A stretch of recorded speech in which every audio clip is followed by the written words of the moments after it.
#ask Dr. John Watts అని type చేసి మీ క్వశ్చన్స్ అడగండి, తప్పకుండా రిప్లై చేస్తాను. రామోయిజం జీవి sir, what kind of help will I need during my recovery after hair transplant surgery?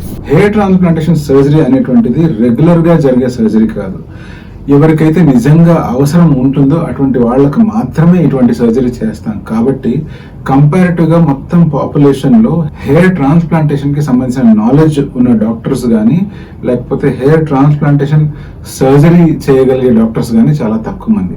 అందుకనే మీరు హెయిర్ ట్రాన్స్ప్లాంటేషన్ సర్జరీ జరిగిన తర్వాత రెగ్యులర్ గా మీకు హెయిర్ ట్రాన్స్ప్లాంటేషన్ చేసిన టీంతో టచ్ లో ఉండడం చాలా అవసరం. నేనైతే ప్రత్యేకించి హెయిర్ ట్రాన్స్ప్లాంటేషన్ జరిగిన వ్యక్తితో అట్లీస్ట్ 1 year వరకు అదే పనిగా ఫాలో అప్ లో ఉంచుతాను. ఎందుకంటే వాళ్ళకు ఏదైనా డౌట్ వచ్చినా, లేకపోతే తలలో పొరపాటున దురద అనిపించినా, ఇంకా ఎటువంటి అపోహలైనా వాళ్ళ మైండ్ లో వచ్చినప్పుడు వాళ్ళకి క్లారిఫై చేసుకోవడానికి సరైన హెయిర్ ట్రాన్స్ప్లాంటేషన్ గురించి తెలిసిన డాక్టర్ దొరకడం కష్టం. కాబట్టి నేను అదే పనిగా 1 year వరకు అట్లీస్ట్ ఫాలో అప్ లో క్లయింట్స్ ని ఉంచుతాను. హెయిర్ ట్రాన్స్ప్లాంటేషన్ జరిగిన తర్వాత అట్లీస్ట్ 9 లేదా 12 నెలల తర్వాత జుట్టు పూర్తిగా పెరుగుతుంది.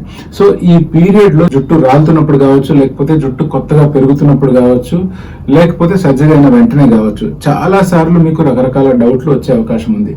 ఏ షాంపూ వాడాలని కావచ్చు, లేకపోతే ట్రీట్మెంట్ వాడొచ్చా వాడకూడదా, సడన్ గా మధ్యలో దగ్గు జలుబు వస్తే మందులు వాడాలా వద్దా, ఇటువంటి డౌట్లన్నీ తీర్చడానికి నియర్ బై డాక్టర్ కంటే మీకు హెయిర్ ట్రాన్స్ప్లాంటేషన్ సర్జరీ చేసిన డాక్టర్, ఆ టీమే మీకు ఎంతైనా హెల్ప్ఫుల్ గా ఉండే అవకాశం ఉంది.